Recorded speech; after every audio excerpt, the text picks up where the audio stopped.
ملک شام کی پہلی جنگ ہوئی ہے عمرو بن عاص رضی اللہ تعالیٰ عنہ کے ساتھ 8000 کا لشکر تھا.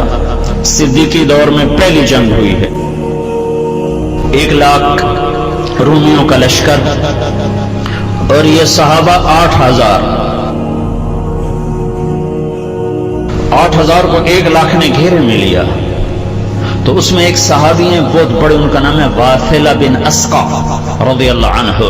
وہ فرماتے ہیں کہ ایسی خوف کی گھاٹی آئی اور ایسا ہولناک منظر بنا کہ ہمیں شعر و شاعری بھول گئے. عرب کی عادت تھی جنگ میں بے خوف ہوتے تھے اور شعر کہتے تھے. سامنے موت کا رقص ہے اور وہ شعر پڑھتے تھے. الموت احلى عندنا من العسل نحن بنو ضبة اصحاب الجمل نحن بنو الموت اذ الموت نزل. یہ اشعار ہیں بنو ضبہ عرب قبیلہ. وہ جنگ میں کہہ رہے ہیں موت تو ہمیں شہد سے زیادہ محبوب ہے، ہمیں تو موت سے ڈراتے ہو